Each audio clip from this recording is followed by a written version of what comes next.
Sir 3 సంవత్సరాల్లో మీకు బాగా గుర్తుండిపోయిన సంఘటన చెప్పండి. అంటే మీరు ఇచ్చిన ఇన్ఫర్మేషన్ ప్రకారం ఒక ఆపరేషన్ ఆగింది వాళ్ళ వైపు నుంచి. అంటే మేము ఆ ఇన్ఫర్మేషన్తో ఎక్కువగా డంప్స్ రికవరీ చేశాము. వెపన్స్, తర్వాత ఎక్స్ప్లోజివ్ మెటీరియల్, చాలా ప్లేసుల్లో మైన్స్, ఆ ఇన్ఫర్మేషన్తో బాగా తీయగలిగాం. అవి తీయకపోతే ఎక్కడో ఒక దగ్గర క్యాజువాలిటీస్.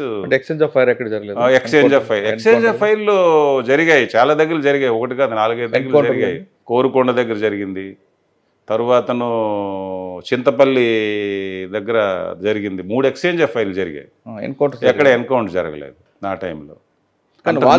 కానీ వాళ్ళ వైపు ఎక్కువ అప్పర్ హ్యాండ్ ఉండేది కదండి అప్పుడు. ఉండేదండి. రైతు మన గిరిజనుల్ని ఎవరైతే వ్యాపారస్తులు ఉన్నారో వాళ్ళని ప్రతి సంవత్సరం ఒకరిద్దరిని వాళ్ళు డబ్బులు ఫండ్స్ రాబెట్టుకోవడానికి, ఒక థ్రెట్ క్రియేట్ చేయడానికి ఎవరైతే వాళ్ళ మాట వినలేదో వాళ్ళని ఎలిమినేట్ చేయటం, తద్వారా మెసేజ్ ఒకటి ఇచ్చి వాళ్ళు ఫండ్స్ కలెక్ట్ చేసుకోవటం అది జరుగుతుండేవి చూసుకొని. ఇప్పుడైతే అవి కొంచెం తగ్గాయి బాగానే. సార్ ఎస్బీ తర్వాత ఎక్కడికి వచ్చారు మీరు? ఎస్బీ తర్వాత నేను సిటీకి వచ్చాను 97లో. మీనా గారు కమిషనర్ గారు అప్పుడు, ఆర్పి మీనా గారు. ఆర్పి మీనా గారి దగ్గర రిపోర్ట్ అయిన తర్వాత నా గురించి ఆయన తెలుసుకున్న తర్వాత స్లమ్ పోలీస్ స్టేషన్ కంచరపాలెం, అక్కడ పేద ప్రజలు ఉంటారు, మీ గురించి విన్నాను, మీకు అక్కడ పోస్ట్ చేస్తాను, చేయండి అని చెప్పేసి ఆయన ఆ వర్డింగ్ అన్నారు. చేసి నేను కంచరపాలెం వచ్చాను. కంచరపాలెంలో 4.5 years SHOగా చేశాను. చేసి కంచరపాలెం అనగానే మనకి రైల్వే ట్రాక్, గంజాం వాళ్ళు అంతా రౌడీ, అప్పటికి స్లమ్ ఆల్మోస్ట్ ఆల్ రౌడీస్ చాలా మంది ఉండేవారు. బర్మా క్యాంపు ఇవన్నీ ఉన్నాను. బట్ మీకు ఎప్పుడు ఛాలెంజ్ రాలేదు? అంటే నేను వచ్చిన తర్వాతను యాక్టివ్ రౌడీస్ని ఐడెంటిఫై చేశాను. రౌడీ చాలా మంది ఇప్పటికి కూడా ఓ పోలీస్ స్టేషన్లో 40 మంది రౌడీలు ఉన్నారంటే అందరూ యాక్టివ్గా ఉండరు. 2-3 పోలీస్ స్టేషన్లో యాక్టివ్గా ఉంటారు. అలాగా నేను కొంతమంది రౌడీ షీటర్స్ని ఐడెంటిఫై చేసి వాళ్ళందరి మీద PD act, first time PD act, 6 పైన పీడీ యాక్ట్ పెట్టడం, వారిని రిమాండ్ చేయటం, దాంతో రౌడీ యాక్టివిటీస్ని కంట్రోల్ చేశాము. అదేవిధంగా అన్వాంటెడ్ పర్సన్స్ మీద రౌడీ షీట్ని కూడా క్లోజ్ చేయించాను సిపి గారితో చెప్పి. అది ఒకటి మాకు చాలా పేరు వచ్చింది. కానీ ఆర్పి మీనా గారు ఇప్పుడు ఎవరినో కొట్టమని చెప్తాడు తప్ప స్మూత్గా పోరు ఆయన. అంటే స్మూత్గా పోరంటే నా మీద ఆయనకు అంత నమ్మకం ఉండేదన్నమాట. నేను ఏది చెప్పినా ఆయన కాదనేవారు కాదు.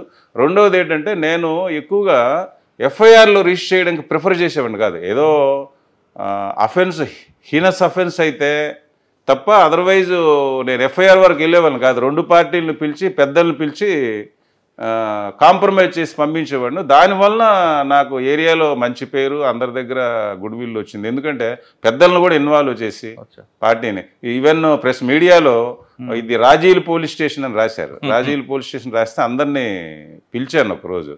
Rajiv post police officer is a first judge. నేను వాళ్ళు రాజీ అవుతామంటే నేను డెఫినెట్గా నేను రాజీ చేస్తాను. మరి మీరు ఎగ్నిస్ట్గా రాస్తున్నారు, ఈ కోర్టుకు వెళ్ళి చేసేది ఏముండదు, మళ్ళీ కక్షలు పెంచడం తప్ప కానీ అని చెప్పేసి నేను 80% కేసులు నేను పెద్దల్ని పెట్టి, పార్టీల మధ్యలో పెట్టి కాంప్రమైజే చేసేవాడిని. నేను కాంట్బట్ అయితే ఎఫ్ఐఆర్ పెట్టి కోర్టుకు పంపించడం తప్ప నేను ఆ రకమైన థింకింగ్ నాకు.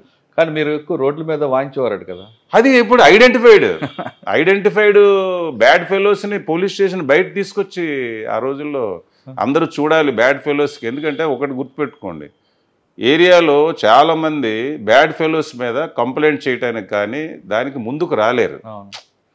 పోలీస్ ఆఫీసర్ అటువంటి పర్సన్స్ని ఐడెంటిఫై చేసి వారిపైన ఉక్కుపాదం మోపి లేదా వారిని కొంచెం చేస్తే చాలా ఆనందపడతారు.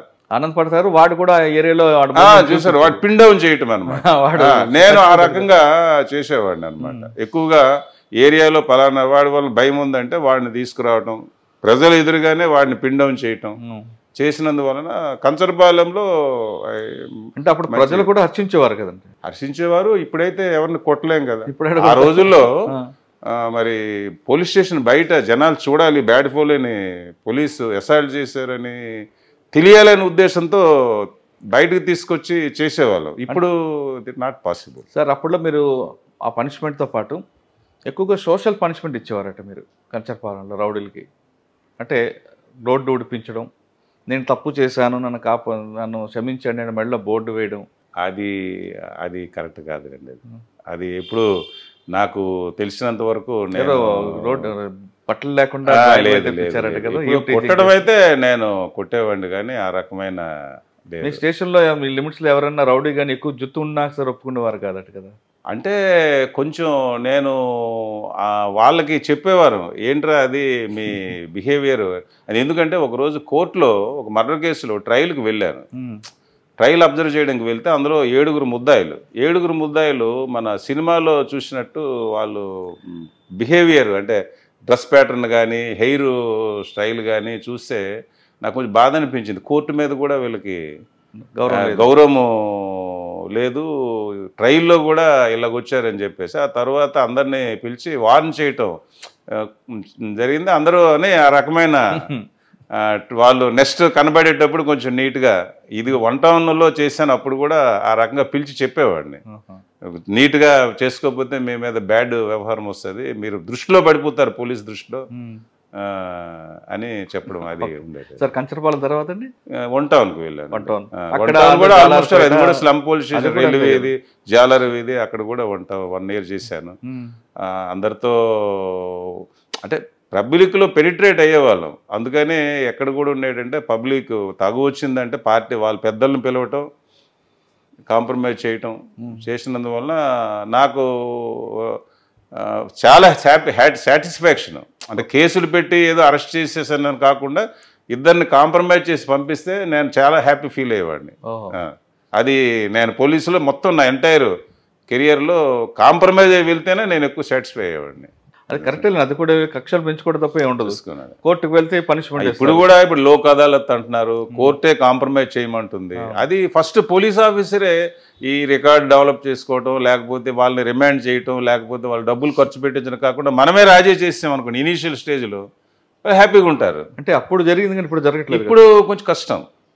ఆఫీసర్స్ కూడా ఆ రోజుల్లో నాకు మీనా గారు కానీ, తరువాతను కోడే దుర్గాప్రసాద్ గారు కానీ, ఏకే ఖాన్ గారు కానీ నాకు సపోర్ట్ చేశారు. నా మెంటాలిటీకి వాళ్ళు ఎవరైనా కొంచెం ఇలా జరిగిందని అంటే ఫోన్ చేసి అడిగేవారు తప్ప ఎప్పుడు చెప్పలేదు. తర్వాత నేను నా సర్వీసులో కూడా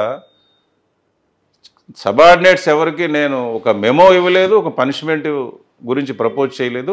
నేను కూడా ఒక మెమో కానీ ఒక పనిష్మెంట్ కానీ తీసుకోలేదు. ఎప్పుడు అవసరమైతే కొంచెం కేకలు వేయటం, కొంచెం కమెంట్ చేయడం తప్ప కానీ ఆన్ పేపరు నేను తీసుకోలేదు పనిష్మెంట్. నేను ఎవరికి రిటైర్ అయినంత వరకు అది ఒక హ్యాపీ నాకు. నా వలన ఎవరు నేనేదో ఛార్జ్ మెమోలు ఇవ్వటం అది లేదు. అంటే ఏసీఆర్ ఖరాబ్ చేయలేదు ఎవరికి నేను. సార్ 1 టౌన్ తర్వాత ఎక్కడికి వచ్చారు? 1 టౌన్ తర్వాత ప్రమోషన్ వచ్చిందండి, ఇన్స్పెక్టర్ ప్రమోషన్ 2021లో వచ్చింది ప్రమోషన్ ఇన్స్పెక్టర్గా.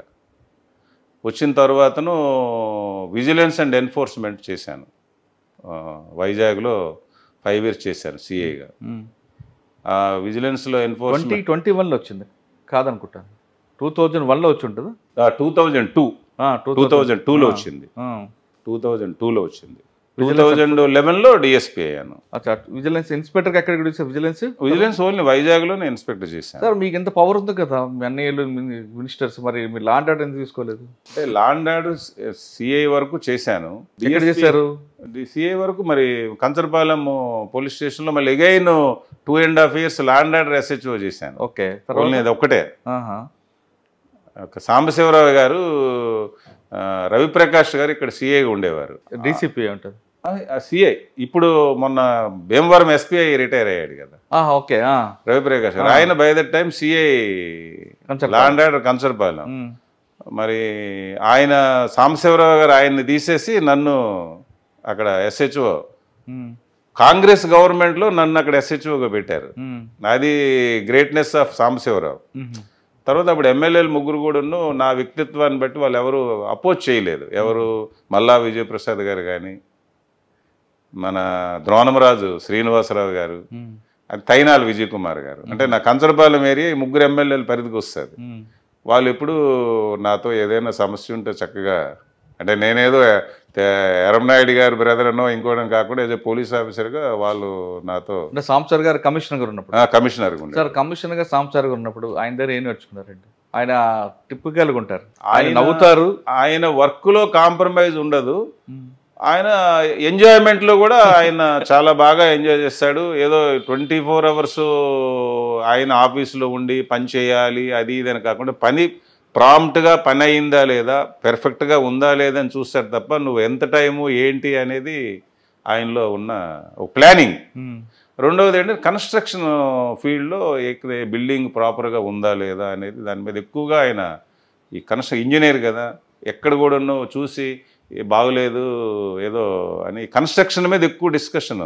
కానీ బాగలేదు అని స్మూత్గా మాట్లాడలేండి అంటే పాత రోజుల్లో ఏదో అనేవారు, కానీ ఇక్కడ కమిషనర్గా వచ్చేసరికి చాలా మట్టుగా ఆయన ఆ విధంగా మాట్లాడినా ఎదుటి వ్యక్తి మనసుకు గాయం పడేలా మాట్లాడలేండి, నవ్వుతాం అంతే, సరదాగా జాలీగా అనమాట. అప్పుడు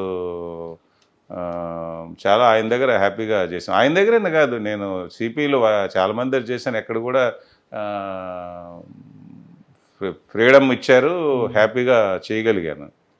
ఇటు వచ్చి అటు రాజశేఖర రెడ్డి గారి గవర్నమెంట్లో కూడా నాకు ఎప్పుడు నేను సఫర్ అవ్వలేదు. విజిలెన్స్ ఎన్ఫోర్స్మెంట్ తర్వాత అండి, విజిలెన్స్ ఎన్ఫోర్స్మెంట్ తర్వాత ట్రాఫిక్ 5 పోలీస్ స్టేషన్ ట్రాఫిక్ సిఏగా చేశాను. ఎన్ని సంవత్సరాలు?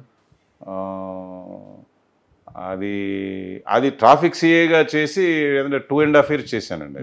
ఎప్పుడు 1 town 2 town 3 town 4th town 5th town. Okay, 5 police NAD వరకు అక్కడే ప్రమోషన్ వచ్చిందా?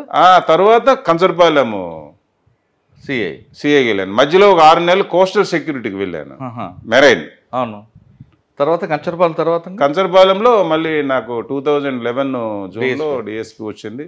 14 years డిఎస్పీ చేశాను. యాక్చువల్గా మాకు 6 సంవత్సరాలు అయిన తర్వాత 14 years డిఎస్పీగా 6 సంవత్సరాలు అయిన తర్వాత అడిషనల్ ఎస్పీ ప్రమోషన్ కన్సిడర్ చేయాలి. అవును, 14 years అక్కడే డిఎస్పీ. 14 years డిఎస్పీ ఎక్కడ? Traffic 14 years first intelligence Hyderabad, intelligence అయిన తర్వాతను city police training centre 2 years చేశాను. ఆ తర్వాత ట్రాఫిక్ ఏసీపీగా 4.5 years చేశాను. సిటీ ట్రాఫిక్ అమిత్ గారు IFR తిత్లీ ఇవన్నీ ఆ టైం. తర్వాతను 6 నెలలు స్పెషల్ బ్రాంచ్ చేశాను SB. ఓకే, గవర్నమెంట్ వచ్చిన తర్వాత VRలో పెట్టి